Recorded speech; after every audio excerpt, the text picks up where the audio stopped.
Punch needle projects can look like this if you make these simple mistakes. Let's go over 5 common mistakes to avoid for your next picture-perfect punch needle project. The last one is the one most people miss, and it can ruin your project if you don't catch it early. Make sure you stick around to find out what it is. Mistake number 1, not inserting the needle all the way down. Make sure you punch all the way down until it stops. This guarantees your loop lengths will at least be the same size. Even if you are using the flat stitch side, it's good practice because the loop on the back will be less likely to come out. Mistake number 2, distance between each punch or stitch. This is more important for the loopy side, but making sure that you are spacing out each punch and stitch evenly. You don't want them too close or too far either.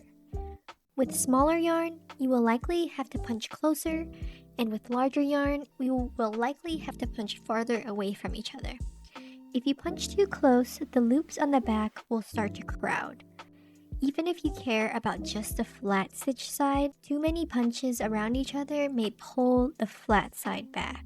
Mistake number 3, the yarn should have no tension at all.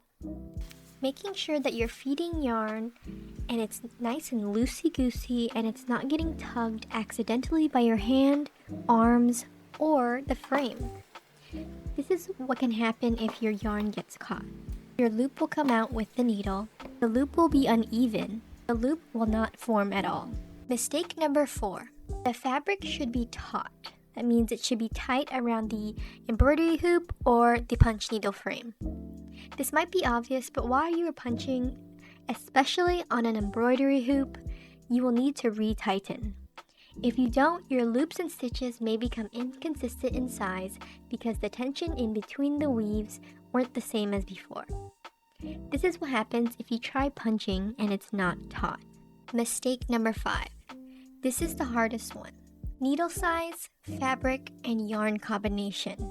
Here's a little infographic of what I found works for me so far, and here are some little science experiments that I'll show you now. So for 1 to 2 millimeters, that's best for embroidery thread, best with tighter weaves like cotton, weaver's cloth, or linen.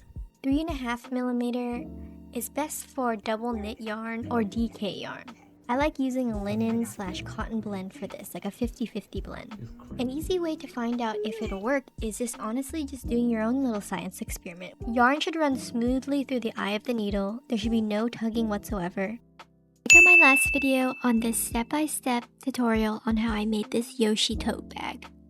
If you enjoyed this video, please like and subscribe to my channel or come engage with me at Made with Angry on all other platforms.